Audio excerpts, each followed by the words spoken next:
Hello student, मैं Diksha. Welcome back to my YouTube channel जिसमें हम पढ़ रहे हैं फरवरी 2023 के करंट अफेयर को। आज का हमारा टॉपिक रहेगा सामाजिक मुद्दे, जो इसका 6 मेजर टॉपिक है। अभी तक हमने इसके 5 मेजर टॉपिक को कंप्लीट कर लिया। आज के टॉपिक के अंतर्गत पढ़ते हैं। सबसे पहला टॉपिक आता है मूलभूत साक्षरता और संख्यात्मक कौशल के बारे में। मूलभूत साक्षरता और संख्यात्मक कौशल के बारे में देखते हैं कि हाल ही में प्रधानमंत्री की आर्थिक सलाहकार परिषद ने मूल साक्षरता और संख्यात्मक कौशल की रिपोर्ट का दूसरा संस्करण जारी किया है। तो इस क्या किया गया है अभी हाल ही में, जो रिपोर्ट इसके द्वारा प्रकाशित की जाती है, आर्थिक और सलाहकार परिषद ने जो रिपोर्ट जारी की है वह इसकी दूसरी रिपोर्ट है। इस रिपोर्ट के बारे में देखते हैं कि इस रिपोर्ट के क्या प्रमुख बिंदु हैं। FLN के बारे में पढ़ते हैं कि यह होता क्या है, इससे संबंधित जानकारियों के बारे में पढ़ेंगे। क्या सरकार के द्वारा मिशन चलाए जा रहे हैं, क्या इसके लाभ हैं, क्या सतत विकास के कौन कौन से गोल को यह कवर करता है, इन सब के बारे में विस्तृत चर्चा करते हैं।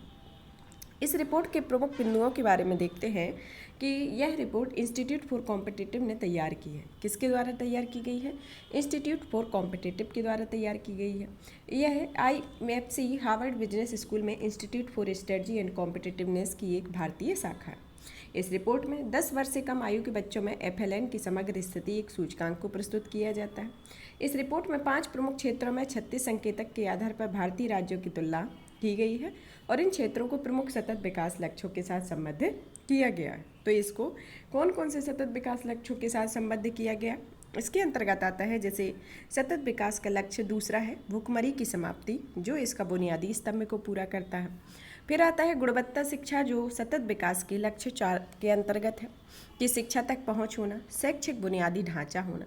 फिर आता है सतत विकास लक्ष्य में अच्छा स्वास्थ्य और कल्याण के बारे में, जो लर्निंग आउटकम्स और बुनियादी स्वास्थ्य को स्तंभ को पूरा करता है।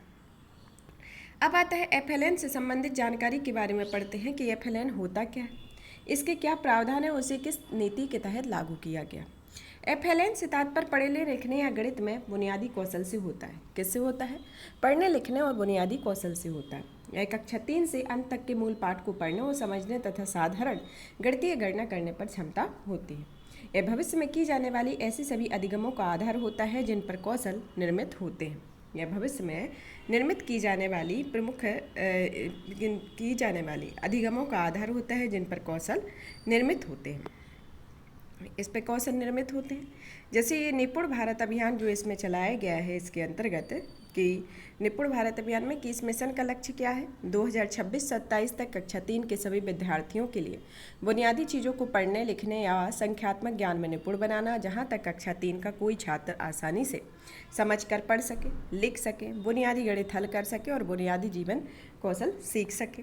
बच्चों के सर्वांगीण विकास के लिए इसमें उपाय किए गए हैं। लक्ष्य पहला है कि बच्चे का अच्छा स्वास्थ्य और कल्याण बनाए रखना। लक्ष्य दूसरा है कि बच्चे को सही से अच्छी अपनी बात रखने में सक्षम बनाना। और लक्ष्य 3 है जो बच्चे को अच्छा शिक्षार्थी बनाना और उसके परिवेश से जोड़ना होता है। जैसे हाई ऑर्डर लर्निंग होनी चाहिए, बेहतर लर्निंग आउटकम और मूलभूत कौशल होना चाहिए। और यह कौन कौन से सतत विकास को लक्ष्य को पूरा करता है? सतत विकास के लक्ष्य दूसरे जो भूखमरी की समाप्ति पर आधारित है, तीसरा अच्छा स्वास्थ्य और कल्याण, और चौथा गुणवत्तापूर्ण शिक्षा, जो इनको इसमें साथ में जोड़ता है। राष्ट्रीय शिक्षा नीति 2020 में FLN की प्राप्ति का सर्वाधिक महत्व रहा है तथा शिक्षा मंत्रालय ने FLN के लिए निपुण भारत नामक एक राष्ट्रीय मिशन का प्रारंभ किया और इस मिशन को 2026-27 में कक्षा 3 के अंत तक के अनिवार्य रूप से FLN की प्राप्ति को सुनिश्चित करने के लिए प्रारंभ किया गया है, जो 2026-27 तक सभी विद्यार्थियों को, कक्षा 3 के सभी विद्यार्थियों को पढ़ने लिखने को संख्यात्मक रूप से निपुण बनाएगा। अब आता है रिपोर्ट के प्रमुख निष्कर्ष के बारे में कि इसकी साक्षरता कैसी है, संख्यात्मक कौशल कैसा है और राज्यों का प्रदर्शन किस तरीके का है। जैसे साक्षरता में पंजाबी भाषा का प्रदर्शन सर्वश्रेष्ठ रहा है, जिसमें 51% छात्रों ने वैश्विक प्रवीणता स्तर से ऊपर प्रदर्शन किया। इसके बाद आता है तेलुगु। मेजो भाषा 30% से अधिक छात्रों में GPL प्राप्त किया हुआ है, वैश्विक प्रवीणता स्तर प्राप्त किया हुआ है। तमिल, कोंकणी, असमिया, बोडो भाषा का प्रदर्शन सबसे खराब रहा। फिर पढ़ते हैं संख्यात्मक कौशल के बारे में कि इसके न्यूमेरिसी का है।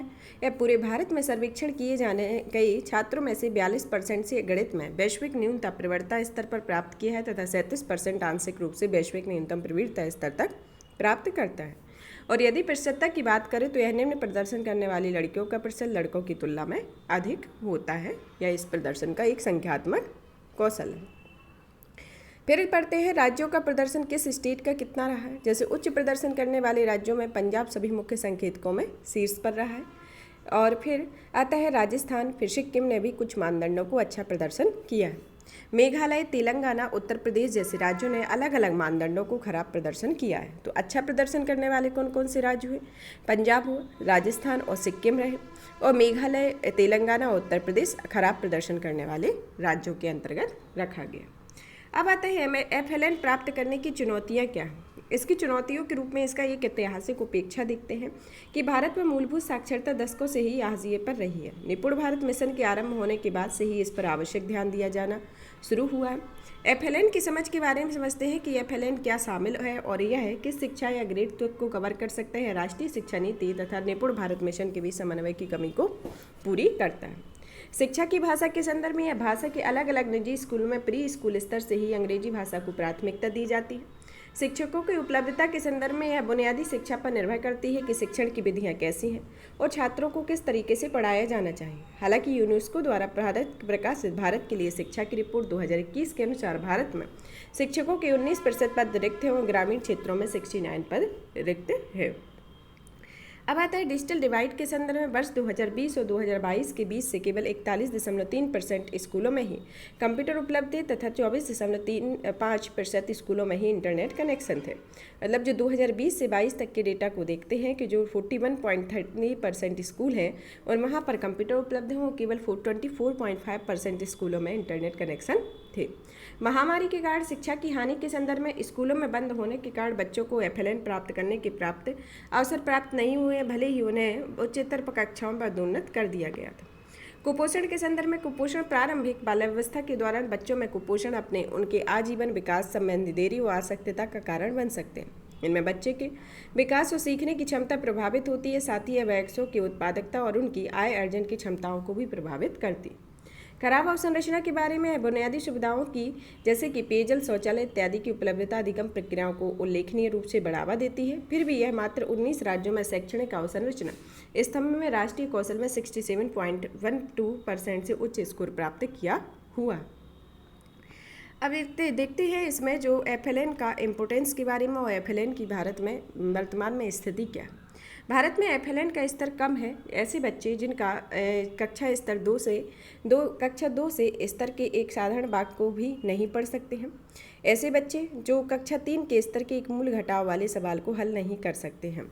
यह इसमें कौन से हैं? जैसे जो ऐसे बच्चे जो कक्षा 2 के स्तर को हल नहीं कर सकते वह 72.8% है, और जो कक्षा 3 तक के स्तर को हल करने में मूल घटाव भी नहीं कर सकते हैं वह 82% है। इस संकट को कोविड-19 के कारण सीखने का संकट और गहरा गया। कक्षा 2 से 6 तक के बच्चों का प्रतिशत जिनकी महामारी के दौरान स्कूल बंद होने के कारण कम से कम एक विशेष भाषा या गणितीय क्षमता का लोप हो गया था, जिसमें 92% कम से कम एक भाषाई क्षमता खो दी है और कम से कम एक गणितीय क्षमता को खो दिया गया है 82% ने। ASR की रिपोर्ट 2018 में महामारी के दौरान सीखने का नुकसान अजीत प्रेमजी विश्वविद्यालय के अंतर्गत यह एक रिपोर्ट को बताया गया। अब आता है FLN के महत्व के बारे में। FLN का महत्व साक्षरता, आर्थिक विकास के साथ साथ व्यक्तिगत और सामुदायिक कल्याण के लिए भी महत्वपूर्ण है। प्रभावी साक्षरता कौशल शैक्षणिक रोजगार के अधिक अवसरों को द्वार खोलता है। साक्षरता से जीवन में सशक्त बनाता है, जिससे राजनीतिक भागीदारी में वृद्धि होती है। पर्याप्त साक्षरता कौशल वाले व्यक्ति बेहतर स्वास्थ्य बनाए रखते हैं तथा यह आपसी समझ और देखभाल के उच्च स्तर की ओर भी ले जाते हैं, अंततः मजबूत सामुदायिक भावना से ओर भी ले जाते हैं। तो इसके संदर्भ में फिर आता है इसमें NEP में FLN बनाम निपुण भारत अभियान। तो ये दोनों के बीच एक समन्वय के रूप में एक कार्य कर रहा है। तो इसके बारे में देखते हैं कि यह किस तरीके से है कि जैसे NEP क्या है, यह प्री स्कूल्स के 3 साल से प्लस से कक्षा 2 तक की प्रारंभिक शिक्षा होती है और प्री स्कूल 1 वर्ष प्लस कक्षा 3 की औपचारिक स्कूली शिक्षा होती है निपुण भारत मिशन के तहत। तो इसमें कक्षा 3 तक का है और इसमें कक्षा 2 तक का है। ये दोनों के डिफ्रेंशिएशन है। अब आता है सार्वभौमिक एफएलएन प्राप्त करने के लिए आगे की राह क्या हो सकती है कि शिक्षा के माध्यम के रूप में परिचित भाषा का प्रयोग करना, परस्पर अंतःक्रिया होना, शिक्षकों और बच्चों के बीच में परस्पर अंतःक्रिया का होना, कुशल शिक्षक का होना कि सरकार को प्रत्येक समुदाय में भाषा में निपुण शिक्षकों की पहचान और नियुक्ति करनी चाहिए और मातृभाषाओं वाले छात्रों के लिए शिक्षक उपलब्ध हो सके, ऐसी व्यवस्था हो। कुशल शिक्षकों की सेवाओं को बनाए रखना चाहिए। घरों में शिक्षा जैसे बच्चों के मौखिक परिवेश में को प्रभावित करता है। इंटरनेट की उपलब्धता में सुधार करना चाहिए। शिक्षा में पिछड़े चुके बच्चों को समान स्तर पर पहुंचने का अवसर प्रदान करना चाहिए। पोषण स्तर में सुधार करना चाहिए, जैसे सक्षम आंगनवाड़ी और पोषण 2.0 योजना के तहत यह गर्भवती महिलाओं, स्तनपान कराने वाली माताओं, बच्चों एवं किशोरियों में पोषण संबंधी परिणामों सुधार करने का एक सकारात्मक पहल के रूप में जैसा स्टार्ट हुआ है वैसे ही तरह के पोषण स्तर पर सुधार किए जाने चाहिए, जिसको एक एग्जाम्पल के तौर पर बताया गया। फिर आता है अवसंरचना में सुधार के संदर्भ में कि राज्यों को इस तथ्य की बेहतर साझा समझ होनी चाहिए कि वह स्कूली अवसंरचना की डिजाइन व्यावसायिक शिक्षा के परिणामों को कैसे प्रभावित करती है, इसके संदर्भ में होनी चाहिए। इस रिपोर्ट से संबंधित अन्य जानकारी में देखते हैं कि रिपोर्ट जैसे शिक्षा की वार्षिक स्थिति रिपोर्ट के बारे में। यह रिपोर्ट जारी करने वाला संस्थान एक एनजीओ है जिसमें कक्षा 3 से 16 वर्ष की आयु के सभी बच्चों की स्कूली शिक्षा की स्थिति का आकलन किया जाता है और इसकी कार्यावधि प्रत्येक वर्ष ग्रामीण बच्चों में बच्चों और शिक्षकों के बीच आमने सामने की वार्ता के माध्यम से है। इसका प्रकाशन वार्षिक स्तर पर किया जाता है। अब आता है राष्ट्रीय उपलब्धि सर्वेक्षण, जिसको शिक्षा मंत्रालय के द्वारा जारी किया जाता है। कक्षा 3, 5, 8 और 10 के छात्रों के अधिगम परिणामों के मूल्यांकन पर आधारित होती है। यह मॉक आधारित और सर्वेक्षण पर ध्यान देती है और यह प्रत्येक 3 वर्ष में एक बार आयोजित की जाती है। अब आता है मूलभूत अधिगम अध्ययन। यह अध्ययन इंस्टीट्यूट फॉर कॉम्पिटिटिव और प्रधानमंत्री की आर्थिक सलाहकार परिषद के द्वारा जारी किया जाता है तथा इसमें जो आंकड़े हैं वह UDISI plus SE plus NSSO NFHS NAS और बजट से प्राप्त किए जाते हैं और इसे प्रत्येक 2 वर्ष में एक बार या द्विवार्षिक स्तर पर जारी किया जाता है। अब आता है मूलभूत शिक्षण अध्ययन के बारे में। यह शिक्षा मंत्रालय और NCERT द्वारा शासित प्रदेशों के साथ मिलकर यूनिसेफ के सहयोग से होता है। यह तीसरी कक्षा के छात्रों के लिए है। यह प्रत्येक प्रतिभागी के साथ अलग अलग साक्षरता के माध्यम होते हैं। तो यह प्रत्येक जो ये 3 विभिन्न तरीके की रिपोर्ट्स हैं उनके संबंध में जारी करने वाली संस्था है, इनकी कक्षा और कार्यविधि और प्रकाशन अवधि के बारे में बताया गया है, जिससे रिलेटेड क्वेश्चन पूछे जाते हैं कि जो 3-4 स्टेटमेंट देते हैं उसमें शिक्षा से संबंधित कुछ क्वेश्चन पूछे जाते हैं कि, और ये भी ज़्यादातर पूछा जाता है कि यह किस वर्ष में, मतलब यह द्विवार्षिक रिपोर्ट है या त्रिवार्षिक रिपोर्ट है या ये साल में एक बार प्रकाशित की जाती है, इससे संबंधित क्वेश्चन पूछे जाते हैं। अब आते हैं विशेष रूप से कमजोर जनजातीय समूह के बारे में। केंद्रीय बजट 2023-24 में प्रधानमंत्री ने विशेष रूप से कमजोर जनजातीय समूह विकास मिशन की घोषणा की है। इस मिशन का उद्देश्य विशेष रूप से कमजोर जनजातीय समूह का सामाजिक आर्थिक विकास करना है। तो इस रिपोर्ट का क्या उद्देश्य है, इस मिशन का क्या उद्देश्य है? इस मिशन का उद्देश्य कि जो PVTGs जो विशेष रूप से कमजोर जनजातीय समूह हैं उनका सामाजिक आर्थिक विकास करना है और इसे 2023-24 के प्रधानमंत्री विशेष रूप से कमजोर जनजातीय समूह विकास मिशन की योजना की घोषणा की गई। इस मिशन के बारे में पढ़ते हैं। इस मिशन की शुरुआत रीचिंग द लास्ट माइल या अंतिम छोर तक पहुंचना के भाग के रूप में की गई। Reaching the last mile budget में सूचीबद्ध और यह 7 ऋषि प्राथमिकताओं में से एक है। अगले 3 वर्षों में इस मिशन को लागू करने के लिए 15,000 करोड़ रुपए उपलब्ध कराए जाएंगे और यह धनराशि अनुसूचित जनजातियों के विकास कार्य में योजना तक उपलब्ध कराई गई। यह मिशन PVTGs को सुरक्षित आवास, सुरक्षित पेयजल, शिक्षा, पोषण, सड़क और दूरसंचार कनेक्शन तथा आजीविका के माध्यम से सशक्त बनाता है।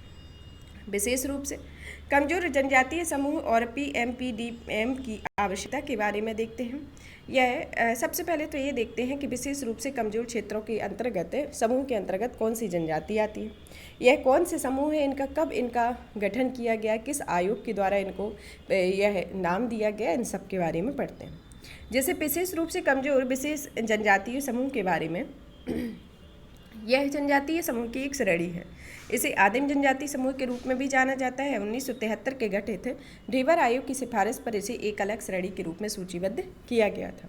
इसे वर्ष 1975 में भारत सरकार ने 52 जनजातीय समूह को PVTGs घोषित किया गया है। हालांकि 1993 में 23 अतिरिक्त समुदायों को इस श्रेणी में शामिल किया गया था, जिसमें 705 अनुसूचित जनजातीय समुदायों की संख्या बढ़ाकर 75 हो गई।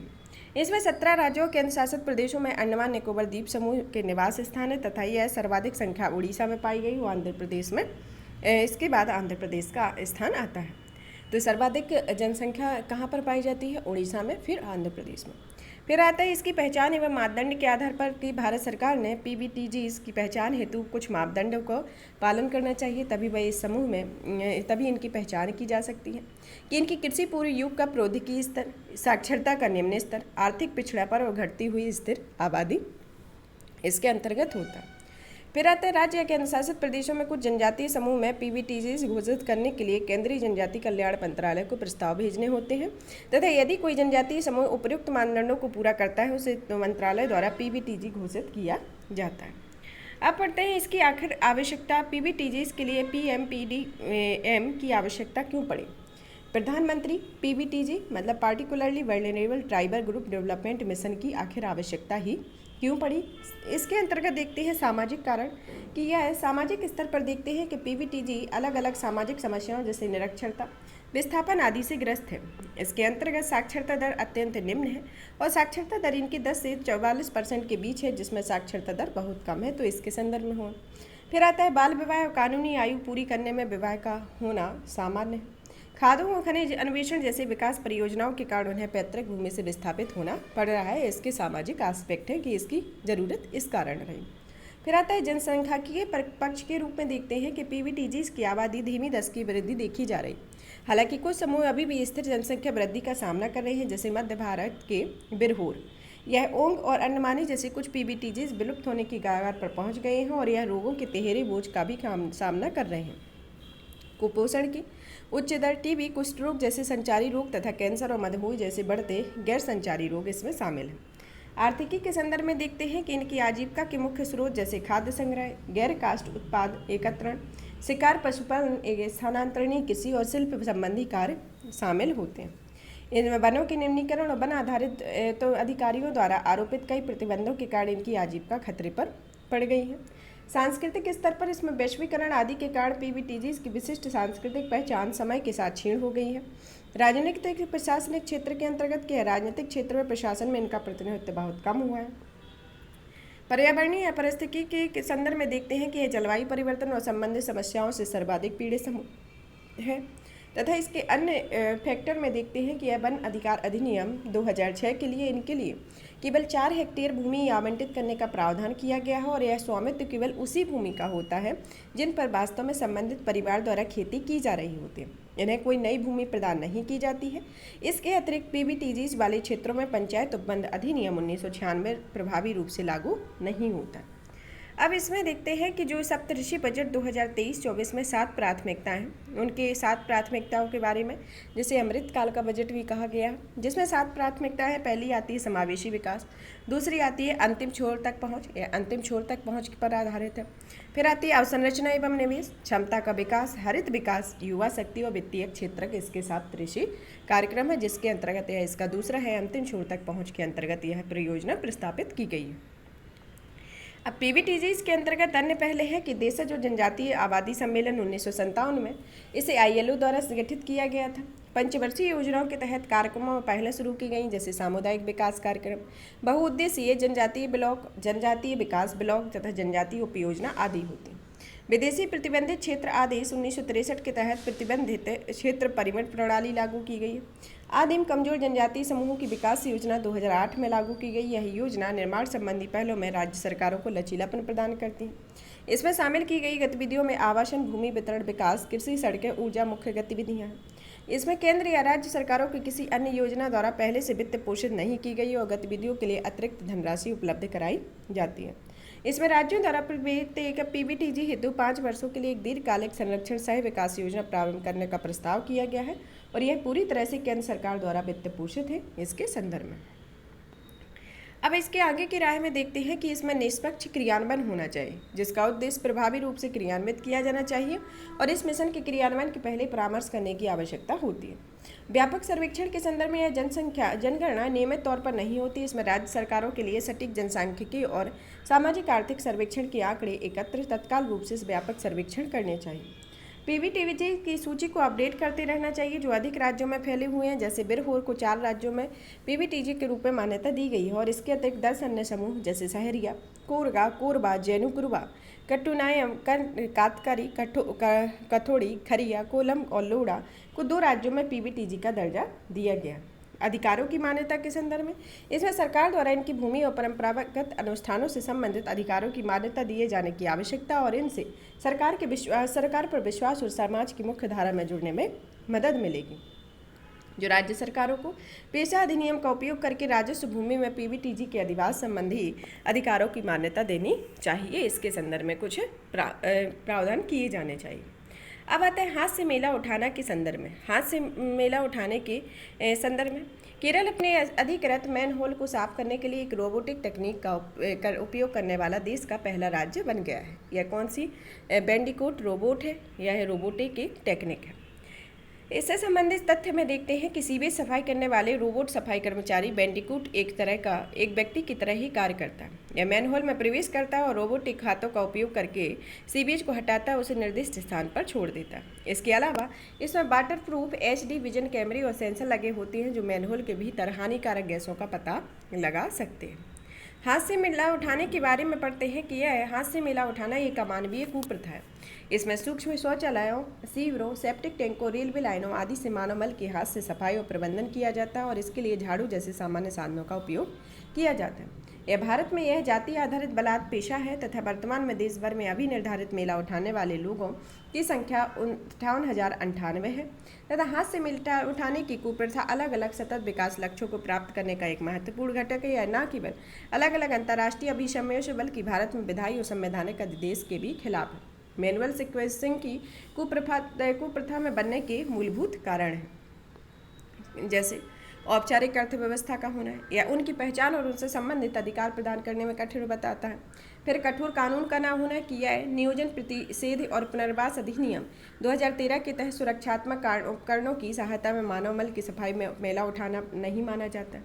अप्रभावी कार्यान्वयन होता है, जल की कमी के अंदर होता है, पुनर्स्थापन और पुनर्वास होता है तथा प्रभावी संगठन का अभाव और मशीनीकरण का अभाव होता है। जो सेप्टिक टैंक इस तरह से डिजाइन किए होते हैं जो उन्हें केवल हाथ से ही साफ किया जाता है। इसके संदर्भ में फिर आता है जो मैनुअल स्कैवेंजिंग है और सतत विकास लक्ष्य में यह कौन कौन से सतत विकास के लक्ष्य को कवर अप करता है। सतत विकास लक्ष्य में यह पहला आता है, पहला तो गरीबी की समाप्ति, फिर तीसरा जो लक्ष्य है अच्छा स्वास्थ्य और कल्याण, चौथा गुणवत्तापूर्ण शिक्षा, पाँचवां लैंगिक समानता और छठवां स्वच्छ जल और सैनिटेशन, आठवां उत्कृष्ट कार्य और आर्थिक समृद्धि, 10वां असमानताओं की कमी और 11 सतत शहरी और सामुदायिक विकास। इसके संदर्भ में सतत विकास के लक्ष्य और मैनुअल सीक्वेंसिंग के अंतर्गत आते हैं। अब आता है मैनुअल सीक्वेंसिंग में किस किस चीज़ का उल्लंघन होता है, जैसे अंतर्राष्ट्रीय कन्वेंशन के अंतर्गत, संवैधानिक प्रावधान और कानूनी प्रावधान के अंतर्गत। अंतर्राष्ट्रीय कन्वेंशन के अंतर्गत आता है मानवाधिकारों की सार्वभौमिक घोषणा, जो व्यक्ति की गरिमा, समानता तथा उचित श्रम और सामाजिक सुरक्षा को अनिवार्य करना होता है। आर्थिक, सामाजिक, सांस्कृतिक अधिकारों पर अंतर्राष्ट्रीय कन्वेंशन या महिलाओं के लिए समानता और सभ्य जीवन स्तर की परिकल्पना करता है। महिलाओं के प्रति हर प्रकार के भेदभाव के उन्मूलन का कन्वेंशन और यह महिलाओं के खिलाफ हिंसा और भेदभाव को खत्म करने का कार्य करता है। अंतर्राष्ट्रीय कन्वेंशन के अंतर्गत इसके कुछ उल्लंघन करता है। फिर आता है संवैधानिक प्रावधान, जैसे अनुच्छेद 15, अनुच्छेद 21, अनुच्छेद 15 के तहत यह राज्य किसी भी नागरिक के खिलाफ केवल जाति, धर्म, मूल, वंश, जाति, लिंग, जन्मस्थान या इनमें से किसी के आधार भी भेदभाव नहीं करेगा तथा अनुच्छेद 17 के अंतर्गत यह अस्पृश्यता को समाप्त करता है और किसी के रूप में भी इसका आचरण प्रतिबंधित करता है। अनुच्छेद 21 के तहत यह किसी भी व्यक्ति के कानून द्वारा स्थापित प्रक्रिया के अलावा उसके जीवन या दैहिक स्वतंत्रता से वंचित किया जा सकता है। यह संवैधानिक प्रावधान के अंतर्गत आता है। फिर कानूनी प्रावधान के अंतर्गत मैनुअल सीक्वेंसिंग को काम करने और रखने पर प्रतिबंध और उसका पुनर्वास अधिनियम 2013 के तहत है। यह अनुसूचित जाति, अनुसूचित जनजाति निवारण अधिनियम 2005 के तहत एक अधिनियम को प्रस्तावित किया गया है। इसके संदर्भ में अब आता है भारत में मैनुअल सीक्वेंसिंग के बारे में। यह मैनुअल सीक्वेंसिंग को काम पर रखने पर प्रतिबंध और उनका पुनर्वास अधिनियम 2013 के बारे में। इसकी परिभाषा के बारे में देखते हैं कि मैनुअल सीक्वेंसिंग के तात्पर्य किसी भी ऐसे व्यक्ति से है जो उच्च सुरक्षात्मक उपकरण के बिना अस्वच्छ शौचालय, खुले नाले या गड्ढे या रेलवे ट्रैक से मानव मल को पूरी तरह से विघटित होने से पहले ही हाथ से उठाने के लिए काम पर रखा जाता है। इसकी परिभाषा के तहत फिर इसके निषेध एवं दंड के रूप में देखते हैं कि यह किसी भी व्यक्ति या एजेंसी को किसी भी व्यक्ति के हाथ से मेला उठाने के काम में नहीं लगा सकता या नियुक्ति नहीं कर सकता। इस अधिनियम का उल्लंघन करने पर 2 वर्ष तक की कैद या 1 लाख रुपए तक का जुर्माना दोनों हो सकते हैं। स्थानीय अधिकारियों की जिम्मेदारियों के संदर्भ में स्थानीय अधिकारियों को मैनुअल सीक्वेंसिंग की पहचान करने, अस्वच्छ शौचालयों को हटाने, साथ ही सामुदायिक स्वच्छ शौचालयों के निर्माण एवं रखरखाव का कार्य सौंपा गया। पुनर्वास के संदर्भ में या निम्नलिखित के जरिए मैनुअल सीक्वेंसिंग का पुनर्वास किसी वैकल्पिक रोजगार के लिए प्रशिक्षण, नगद सहायता और घर के निर्माण के लिए वित्तीय सहायता आदि देता है। इसके संदर्भ में अब इसके अंतर्गत मैनुअल सीक्वेंसिंग के अंतर्गत रोकने के लिए कुछ पहले स्टार्ट की गई हैं। उन पहलों के अंतर्गत आता है पहला नंबर की सफाई कर्मचारी बनाम भारत संघवाद, जो 2014 में सुप्रीम कोर्ट ने इसके अंतर्गत फैसला सुनाया था कि अनुच्छेद 17 का यह घोर उल्लंघन है, कि अस्पष्टता का उल्लंघन है, यह अनुच्छेद 17 के अंतर्गत है। फिर आता है राष्ट्रीय सफाई कर्मचारी वित्त एवं विकास निगम, इसके उत्थान के लिए रियायती दरों पर वित्तीय सहायता प्रदान करना। मशीनीकृत स्वच्छता और इकोसिस्टम के लिए राष्ट्रीय कार्य योजना या नमस्ते कार्य योजना आरंभ की गई है, जिसका उद्देश्य मशीनीकरण को बढ़ावा देना, पुनर्वास करना, प्रशिक्षण और सुरक्षात्मक उपकरणों के लिए प्रावधान करना है तथा स्वास्थ्य बीमा हेतु उपलब्ध कराना आदि होता है।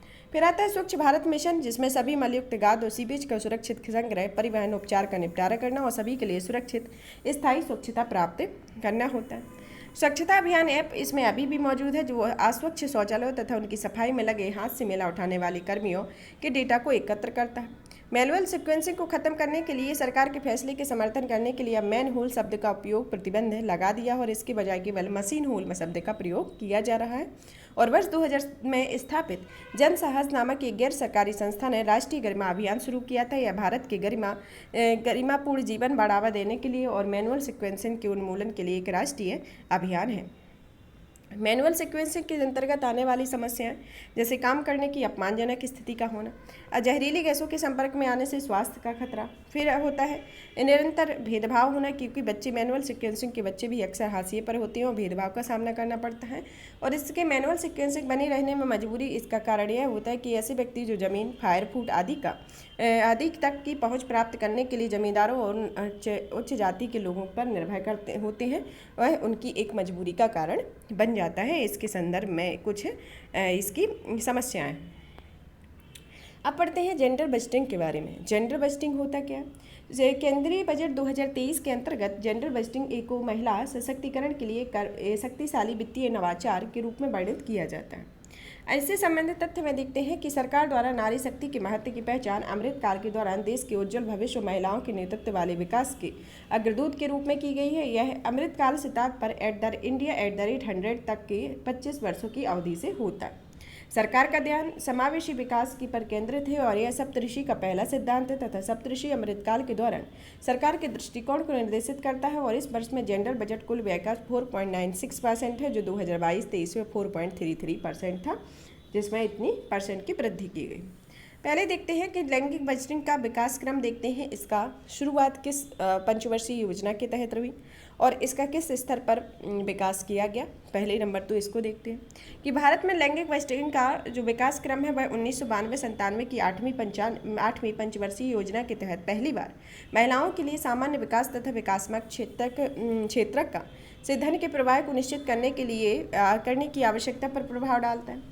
फिर आता है 1997 से 2002 की 9वीं पंचवर्षीय योजना के तहत महिला घटक योजना को प्रमुख रणनीतियों में से एक के रूप में अपनाया गया था। साथ ही केंद्र या राज्य सरकारों में दोनों में यह सुनिश्चित करने का निर्देश दिया गया था कि महिलाओं से संबंधित सभी क्षेत्रों में कम से कम 30% धन निर्धारित किए जाए। फिर आता है 2003 में वित्त मंत्रालय के द्वारा एक विशेषज्ञ समूह का गठन किया गया और इस समूह की सिफारिशों में ध्यान दिया गया कि ये सिफारिशें 2004 से 5 तक के वित्त बजट में बजट भाषण से परिलक्षित हुई हूँ।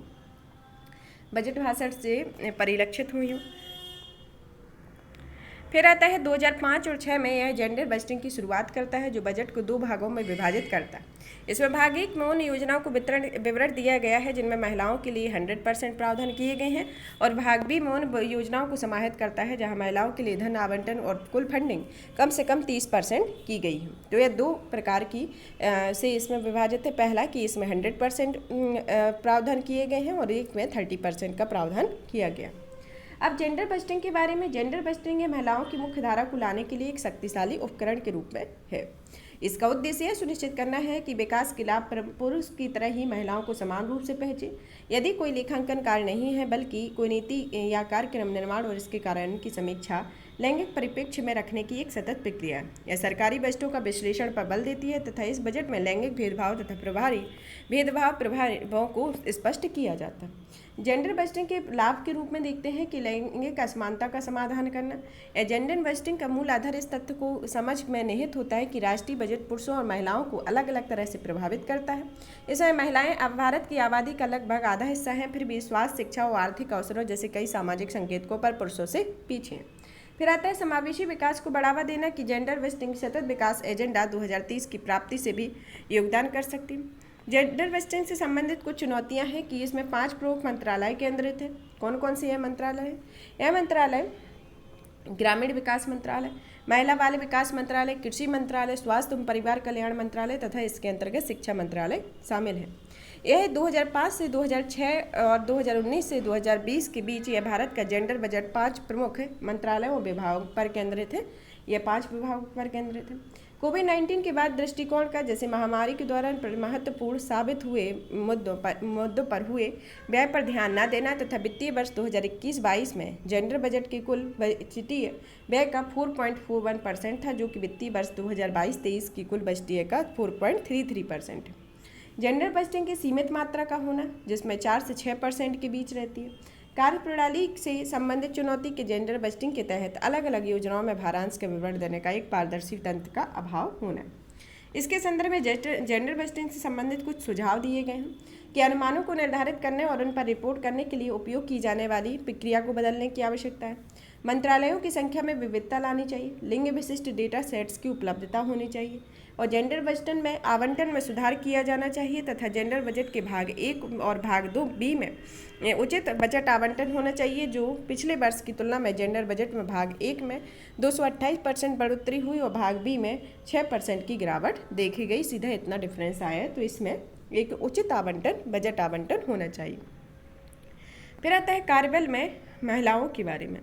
राष्ट्रपति ने हालिया भाषण में कहा है कि कार्यबल में महिलाओं की कम भागीदारी देश में समग्र विकास में एक बड़ी बाधा रही। कार्यबल में महिलाओं की भागीदारी के महत्व के बारे में, आर्थिक समृद्धि के बारे में, मैकेंसी की रिपोर्ट के अनुसार भारत में लैंगिक समानता हासिल कर लेता है, लेकिन उसके वार्षिक सकल घरेलू उत्पाद की समृद्धि दर 1.4% रही है। सशक्तिकरण के संदर्भ में यह राष्ट्रीय परिवार स्वास्थ्य सर्वेक्षण के अनुसार जिन घरों में महिलाएं कामकाजी हैं, उन घरों में महिलाओं के पास निर्णय लेने की अधिक शक्ति है और यह शिशु मृत्यु दर और मातृ मृत्यु दर जैसे सामाजिक संकेतकों के प्रदर्शन में सुधार करने में मदद करता है। कार्यक्षेत्र और विविधता के संदर्भ में कि कार्यबल में महिलाओं की भागीदारी अलग अलग प्रकार की ऊर्जाओं के साथ लाती है तथा जो एक दूसरे के पूरक होती है। मल्टीटास्किंग, ग्राहक केंद्रित व्यवहार, टीम वर्क, उदारवादी मानसिकता आदि को बढ़ावा देता है। जनसांख्यिकी लाभ के संदर्भ में यह औसत आयु केवल 28 से 30 वर्ष के लिए है और इस प्रकार युवा महिला कार्यबल लाभ प्रदाता, ऊर्जावान, तीव्र विकास और समृद्धि सुनिश्चित करने में मदद करता है। अन्य देशों की वैश्विक प्रतिबद्धताओं से तुलना करने पर यह दक्षिण अफ्रीका, ब्राजील और चिली जैसे अन्य देशों की तुलना में भारत में महिलाएं पुरुषों के सापेक्ष बहुत कम आय अर्जित करती हैं तथा महिलाओं की भागीदारी में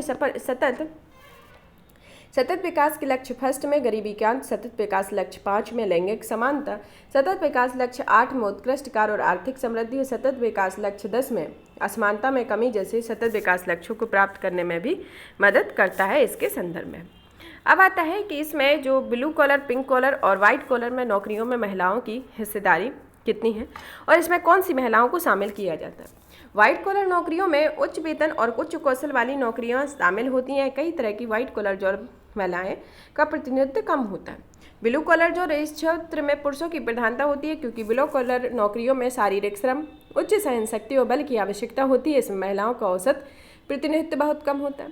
फिर आते हैं पिंक कॉलर। इस क्षेत्र में महिलाओं मुख्य रूप से महिलाएं की प्रधानता है और इसमें अध्यापक, रिटेल वर्कर, सेक्रेटरी और आया जैसी भूमिकाएं शामिल होती हैं, जिससे पिंक कॉलर जॉब में महिलाओं की वेतन तुलनात्मक रूप से कम होती है। अब आता है 5 में FLPS के मुख्य निष्कर्ष के बारे में। पर महिला श्रम बल भागीदारी दर में महिलाओं की भागीदारी केवल 32.8% है, जबकि पुरुषों की 77.2% है। तथा फिर महिलाओं की श्रमिक की जनसंख्या का अनुपात की हिस्सेदारी केवल 31.7% है, जबकि पुरुषों की 73.8 है। फिर आता है महिलाओं के बीच बेरोजगारी दर लगभग 3.3% है। चौथी वार्षिक PLFS की तुलना में कार्यबल में महिलाओं की भागीदारी बढ़ी है, लेकिन वे अभी भी पुरुषों से भी काफ़ी पीछे हैं।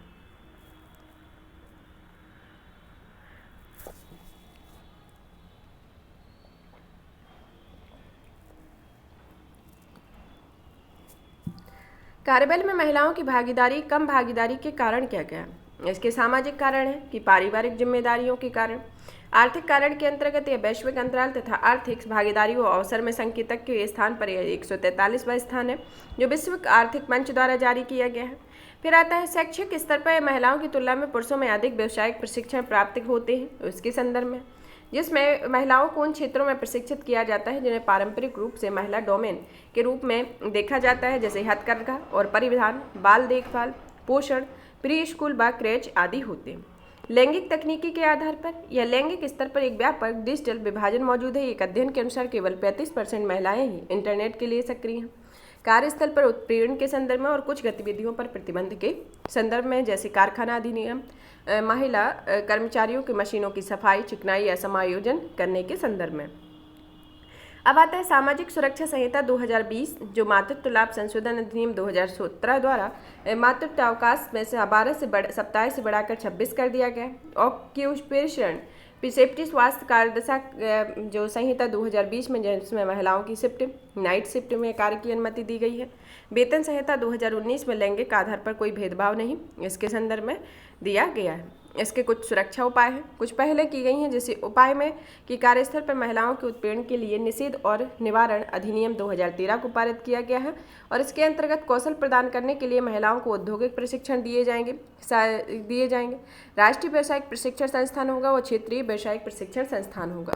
तथा मिशन शक्ति के अंतर्गत यह महिलाओं की सुरक्षा, रक्षा और सशक्तिकरण के लिए एक अम्ब्रेला योजना है, जो 2021-22 में शुरू किया गया था।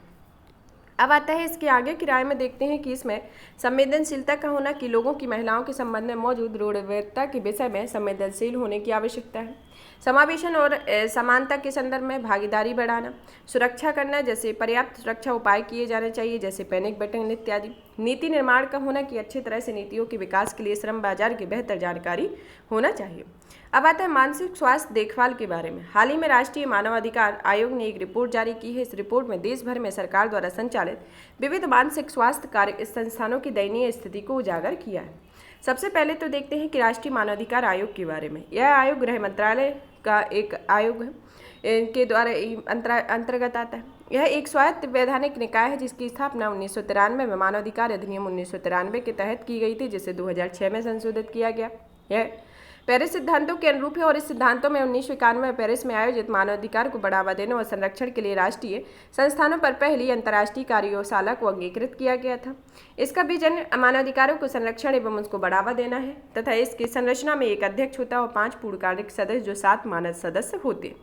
इसमें सिविल प्रक्रिया संहिता 2008 के तहत मुकदमे की सुनवाई करने दीवानी का न्यायालय की सभी शक्तियां प्राप्त होती है, और इसके पास जांच कर्मक होते हैं, जिनका प्रमुख एक पुलिस महानिदेशक होता है। इससे संबंधित तथ्य में देखते हैं कि यह रिपोर्ट राष्ट्रीय मानवाधिकार द्वारा सभी चालू सरकारी मानसिक स्वास्थ्य देखभाल संस्थानों द्वारा करने वाली बनाई गई थी, और इसका मानसिक स्वास्थ्य देखभाल अधिनियम 2017 के तहत कार्यान्वयन का आकलन किया गया। यह सर्वेक्षण यह सरकारी मानसिक स्वास्थ्य संस्थान शोचनीय स्थिति में है, तथा यह देखभाल संस्थाएं मरीजों के ठीक होने के बाद भी अवैध रूप से लंबे समय तक रखे रहती हैं। मानसिक स्वास्थ्य के बारे में। मानसिक स्वास्थ्य विश्व स्वास्थ्य संगठन द्वारा मानसिक स्वास्थ्य को स्वास्थ्य की स्थिति से परिभाषित किया गया। यह स्थिति एक व्यक्ति को अपनी क्षमताओं को एहसास होता है, वह जीवन में सामान्य तनाव का सामना कर सकता है, और वह उत्पादक रूप से कार्य कर सकता है, वह अपने समुदाय में योगदान करने में सक्षम होता है। मानसिक रोग कौन कौन सी होती है? जैविक, सामाजिक, मनोवैज्ञानिक, आनुवांशिक और पर्यावरणीय तनावों का एक संयोजन होता है। भारत में मानसिक स्थिति की वर्तमान स्थिति को देखते हैं कि इसमें 7 में से 1 व्यक्ति मानसिक रूप से पीड़ित है, और 80% से अधिक लोग उपचार तक पहुंचने में सक्षम नहीं, और 2019 में 1.39 लाख लोगों की आत्महत्या हुई। तथा मानसिक स्वास्थ्य के मुद्दे पर भारतीय कंपनियों को वार्षिक रूप से $14 अरब का नुकसान होता है। तथा इसमें मानसिक स्वास्थ्य को प्रभावित करने वाले कारकों में आता है जैसे कष्टदायक घटनाओं का होना, व्यक्तिगत कारक और जीवन शैली की गरीबी और आवास संबंधी मुद्दे, आनुवांशिक कारक जैसे वंशागत जीन या जीन उत्परिवर्तन, व्यावसायिक कारक जैसे अनुचित दबाव या कार्य को ठीक से परिभाषित नहीं किया जाना इसके संदर्भ में, खतरनाक पदार्थ और जैविक अभिकर्मक जैसे विषाक्त पदार्थों को आयनीकृत करने वाले रोगजनक या संक्रमण होता है। मानसिक स्वास्थ्य देखभाल के संदर्भ में कुछ प्रशासनिक कानून है, कुछ प्रमुख कानून दिए गए। प्रशासनिक के अंतर्गत आता है स्वास्थ्य और परिवार कल्याण मंत्रालय। यह सामुदायिक स्तर पर प्राथमिक स्वास्थ्य केंद्रों में दवा और उपचार से संबंधित है, जो राज्य मानसिक अस्पतालों में विशेष तृतीयक स्वास्थ्य देखभाल की संदर्भ आता है। सामाजिक न्याय और अधिकारिता के संदर्भ में संदर्भित मुद्दे आते हैं जैसे दिव्यांगता पेंशन, दियोजन के लिए आरक्षण, मानसिक रूप से पीड़ित बेघर व्यक्तियों के लिए आवास होता है। प्रमुख कानून में जैसे मानसिक स्वास्थ्य देखभाल अधिनियम 2017, दिव्यांगजन अधिकार 2016 या मानसिक मंदता और मानसिक बीमारी को दिव्यांगता के रूप में परिभाषित करता मान्यता देता है। मानसिक स्वास्थ्य देखभाल 2017 के अंतर्गत इसमें कुछ पहले स्टार्ट हुई हैं कि नाबालिगों के इलेक्ट्रॉनिक शौक के उपलब्ध में प्रतिबंध लगाना, बैक्सों के लिए मानसिक रोगी के संदर्भ में और मानसिक स्वास्थ्य प्राधिकरणों कानून के प्रावधान का उल्लंघन करने के संदर्भ में, आत्महत्या के प्रयास को अपराध की श्रेणी से बाहर करने के संदर्भ में तथा व्यक्तिगत संचार के अधिकार प्रदान करने और रोगियों के प्रति दुर्व्यवहार को प्रतिबंधित करता है। अब आता है मानसिक स्वास्थ्य से संबंधित कुछ पहले स्टार्ट हुई है जैसे राष्ट्रीय मानसिक स्वास्थ्य कार्यक्रम तथा इसमें 24/7 टोल फ्री किरण हेल्पलाइन योजना जारी की है। T MANAS tele mental health assistant and national accessible plan to states पहल शुरू की है। मनोदर्पण कोविड-19 के समय शुरू की गई है तथा मानसिक स्वास्थ्य कल्याण के लिए मनोसामाजिक सहायता प्रदान की जाती है। मानसिक स्वास्थ्य देखभाल से संबंधित चुनौतियों में आता है कि रोगी द्वारा सामना की जाने वाली चुनौतियां जैसे कलंक के रूप में देना, बीच में ही उपचार छोड़ देना, अरे पर्याप्त संसाधन का होना कि डॉक्टरों की कमी, डॉक्टरों की अपर्याप्त प्रशिक्षण, प्राथमिक स्वास्थ्य देखभाल के लिए उपलब्ध संसाधन, पुनर्वास सुविधाएं आती हैं। प्रशासनिक कमियों के अंतर्गत आती हैं जैसे समन्वय का अभाव होना, मंत्रालयों जैसे दो प्रमुख मंत्रालयों के बीच ओवरलैपिंग की स्थिति पैदा हो जाती है जब चिकित्सीय और उपचार और सामाजिक कल्याण जब दोनों शामिल हों तो धन आवंटित करने का कम उपयोग होना कि जैसे जिला मानसिक स्वास्थ्य कार्यक्रम के तहत 2015 से 2020 तक राज्यों में धन आवंटित किए जाने का प्रतिशत 40% से भी कम उपयोग किया गया। क्षेत्रीय विषमता का होना कि ग्रामीण दूरस्थ क्षेत्रों में अपर्याप्त संसाधनों के कारण कई मानसिक स्वास्थ्य पेशेवरों में ग्रामीण क्षेत्रों में अपनी सेवाएं नहीं देना चाहते हैं। अब आगे की राय में देखते हैं कि मानसिक रोग से गंभीरता को समझना है, मानसिक स्वास्थ्य साक्षरता का होना और बहनेता होना कि परामर्श सत्रों की लागत को विनियमित किया जा सके, वित्त पोषण होना कि इसमें अनुकूलित बजट का प्रावधान किया जाए, प्रशासनिक सुधार किए जाए जो बॉटम अप रणनीति और प्रभावी क्रियान्वयन पर आधारित हो। मानसिक स्वास्थ्य देखभाल को संस्थाओं से समुदाय आधारित देखभाल में स्थानांतरित करना चाहिए। केरल एकमात्र ऐसा राज्य है जो 100% जिला मानसिक स्वास्थ्य कार्यक्रम को कवरेज कर चुका है और सभी जिलों में सामान्य अस्पताल में या जिला अस्पताल में या कुछ ब्लॉकों में भी एक मनोचिकित्सा इकाई स्थापित की गई है। यह केरल के संदर्भ में। अब आता है अंग प्रत्यारोपण संबंधी नए दिशा निर्देश जारी किए गए। स्वास्थ्य और परिवार कल्याण मंत्रालय ने राष्ट्रीय अंग प्रत्यारोपण संबंधी दिशा निर्देश में कई संशोधन जारी किए। इन संशोधन का उद्देश्य भारत में अंगदान और प्रत्यारोपण संबंधी प्रणाली को सुधार करना है। राष्ट्रीय अंगदान और उत्तक प्रत्यारोपण संगठन यह स्वास्थ्य और परिवार कल्याण मंत्रालय के अंतर्गत है। इसमें अंगों और ऊतकों की खरीद और वितरण के बीच समन्वय और नेटवर्किंग की एक अखिल भारतीय गतिविधियों के रूप में शीर्ष केंद्र के रूप में कार्य करना होता है।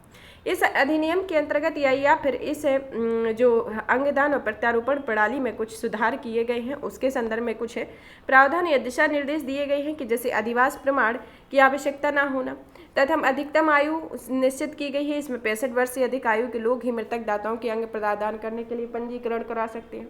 कोई पंजीकरण इसमें शुल्क नहीं होना। दिशा निर्देश की उस पृष्ठभूमि पर जारी की गई है जो MOH&F अंगदान और प्रत्यारोपण के लिए एक राष्ट्रीय नीति पर कार्य कर रहा है। भारत में अंगदान और प्रत्यारोपण के संदर्भ में यह अंगदान का प्रत्यारोपण एक व्यक्ति के एक अंग को निकालकर शल्य चिकित्सा द्वारा दूसरे ऐसे व्यक्ति में प्रत्यारोपित करना जिसका अंग विफल हो गया हो तथा अंगदान या तो एक जीवित दाता या मृत दाता हो सकता है। इसकी वर्तमान स्थिति को देखते हैं कि भारत प्रत्यारोपण की संख्या के मामले में तीसरा सबसे बड़ा देश है तथा यह 17.8% मृत दाताओं से प्राप्त होता है जो 1.5 लाख से 2 लाख तक की लोगों की किडनी ट्रांसप्लांट की जरूरत होती है।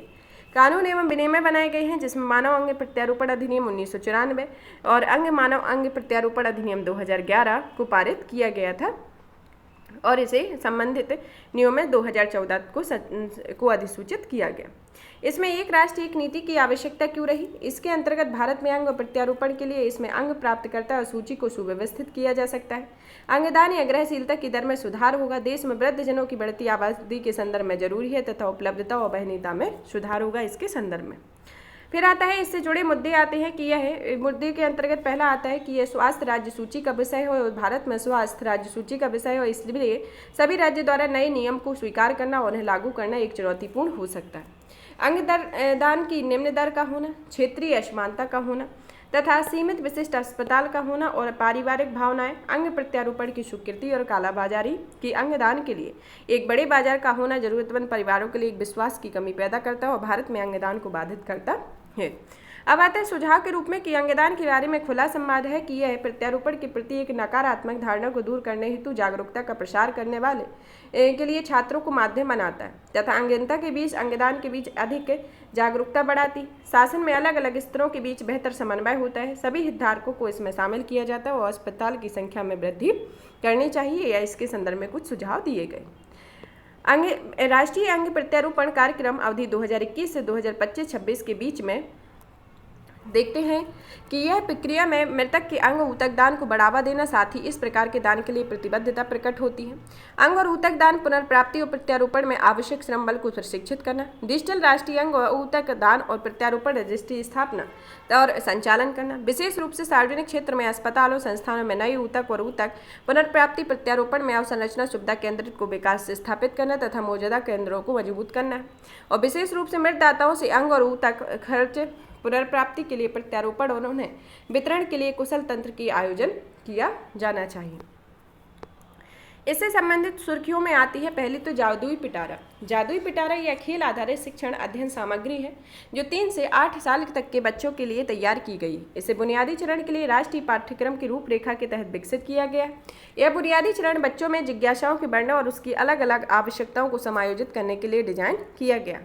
प्रोफेसर के कस्तूरंग की अध्यक्षता में राष्ट्रीय संचालन समिति प्रत्येक चरण के लिए एनसीएफ का विकास करेगी और इसे अक्टूबर 2022 में लॉन्च किया गया है।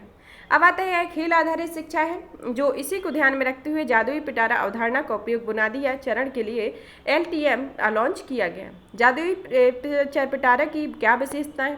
यह कक्षा 1 से 2 वर्ष तक लागू होगी, जिसमें आयु वर्ग 6 से 8 वर्ष होगा। 13 भाषाओं में उपलब्ध होगा। इसमें सीखने के लिए कई संसाधन जैसे प्ले बुक, खिलौने, पहेलियाँ, पोस्टर, कहानी की किताबें आदि होती हैं। स्थानीय संस्कृति, सामाजिक संदर्भ और भाषाओं को प्रतिबंधित करती है। शारीरिक विकास, सामाजिक, भावनात्मक और नैतिक विकास, संज्ञानात्मक विकास सहित कई क्षेत्रों के अधिगम और विकास को शामिल करती है। बुनियादी चरण में लर्निंग का इंपोर्टेंस बच्चों के जीवन को पहले 8 वर्षों में मस्तिष्क का विकास सबसे तेज होता है। आजीवन लर्निंग और विकास की नींव रखता है तथा गुणवत्तापूर्ण प्रारंभिक शिक्षा राष्ट्र की दीर्घकालिक आर्थिक समृद्धि को बढ़ावा देने में मदद करता है।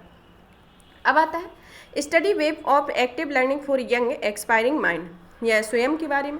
स्वयं पोर्टल का संचालन केंद्र सरकार द्वारा किया जाता है। यह पोर्टल ई लर्निंग प्लेटफॉर्म को पीछे छोड़ते हुए शीर्ष स्थान प्राप्त करता है। इसमें अभी तक 2.4 करोड़ नामांकन किए जा चुके हैं। स्वयं 300 से अधिक उच्च गुणवत्ता वाले मैसिव ओपन ऑनलाइन पाठ्यक्रमों का एक भंडार होता है जो शीर्ष रैंक वाले संस्थानों के शिक्षाविदों में विकसित किया गया और शिक्षार्थियों को ये पाठ्यक्रम निःशुल्क उपलब्ध करवाए जाएंगे। इलेक्ट्रॉनिक संसाधनों की मदद से औपचारिक शिक्षण पर आधारित लर्निंग प्रणाली को ई लर्निंग के रूप में जाना जाता है। यह सब बाजारों में सबसे बड़े बाजारों में से एक है, जिसका राजस्व 2023 में 4.73 बिलियन अमेरिकी डॉलर पहुंचने का अनुमान लगाया गया। ई लर्निंग प्लेटफॉर्म की बढ़ने की मांग के कुछ कारक हैं, जैसे कोविड-19 महामारी के कारण ऑनलाइन शिक्षण अपनाने की दर में तेजी वृद्धि हुई है। दूरस्थ लचीले शिक्षण विकल्पों की मांग में वृद्धि हुई है। प्रौद्योगिकी की प्रगति और निजीकृत और अनुकूलन शिक्षा की बढ़ती प्रवृत्ति इसमें देखी गई है। वर्तमान में चुनौतियां जैसे कंटेंट की गुणवत्ता और सटीकता बनाए रखने की चुनौती, डिजिटल विभाजन मौजूद होना तथा प्रौद्योगिकी और इंटरनेट कनेक्टिविटी के आसमान पहुंच का होना है। अब आता है ग्लोबल क्वालिटी इंफ्रास्ट्रक्चर इंडेक्स 2021 के बारे में। यह भारत की प्रत्यानयन प्रणाली को 5वां स्थान प्रदान करती है। यह ग्लोबल क्वालिटी इंफ्रास्ट्रक्चर इंडेक्स गुणवत्ता और संरचना व अनुसंधान डेटा के प्रसार की एक पहल है। यह जर्मनी में स्थित फिजिकलिस ट्रेसिंग बुडेनस्टॉक की Germany federal ministry for economic cooperation and development द्वारा समर्थित है, जिसमें 184 देशों में उनके क्वालिटी इंफ्रास्ट्रक्चर के आधार पर रैंक प्रदान की गई है, जिसमें जर्मनी पहले स्थान पर है और दूसरे तीसरे स्थान पर चीन और संयुक्त राज्य अमेरिका आता है और भारत की समग्र रैंकिंग में 10वीं रैंक है। फिर आता है युवा संगम पोर्टल के बारे में। युवा संगम पोर्टल को लॉन्च किया गया है। यह संगम पोर्टल लॉन्च किया गया है। भारत सरकार की एक पहल है तथा यह इसका उद्देश्य लोगों को जोड़ने के लिए विशेष रूप से पूर्वोत्तर भारत और अन्य राज्यों से संबंधित युवाओं के बीच घनिष्ठ संबंध स्थापित करती है। भारत के 8 पूर्वोत्तर राज्यों और अन्य राज्यों में एक्सपोजर टूर आयोजित करने पर ध्यान केंद्रित करती है। इसमें एक भारत और श्रेष्ठ भारत के तहत अलग अलग मंत्रालयों और विभागों जैसे पर्यटन, संस्कृति, रेलवे आदि के सहयोग पर बढ़ावा दिया गया है, जिसका उद्देश्य केंद्र शासित प्रदेशों के माध्यम से अलग अलग राज्यों या केंद्र शासित प्रदेशों के बीच में आपसी समझ को बढ़ावा देना होता है। अब आता है मिशन अंत्योदय सर्वेक्षण 2022-23 के बारे में। ग्रामीण विकास और पंचायती राज मंत्रालय के द्वारा जारी किया गया है। इस पोर्टल का उद्देश्य मोबाइल एप्लीकेशन भी लॉन्च करना है। ग्रामीण विकास मंत्रालय में 2017 से 18 का एक सर्वेक्षण है, जिसका उद्देश्य ग्रामीण क्षेत्रों में अलग अलग विकास योजनाओं के परिणामों का आकलन करना है। यह जन योजना अभियान के अनुरूप है, जिसका सर्वेक्षण 21 क्षेत्रों को कवर करता है और 183 संकेतकों और 216 डेटा बिंदुओं को इस सर्वेक्षण में शामिल किया गया है। यहाँ पर यह टॉपिक फिनिश होता है। और भी इसी तरीके की वीडियो को देखने के लिए चैनल को लाइक करें, सब्सक्राइब करें, शेयर करें। धन्यवाद।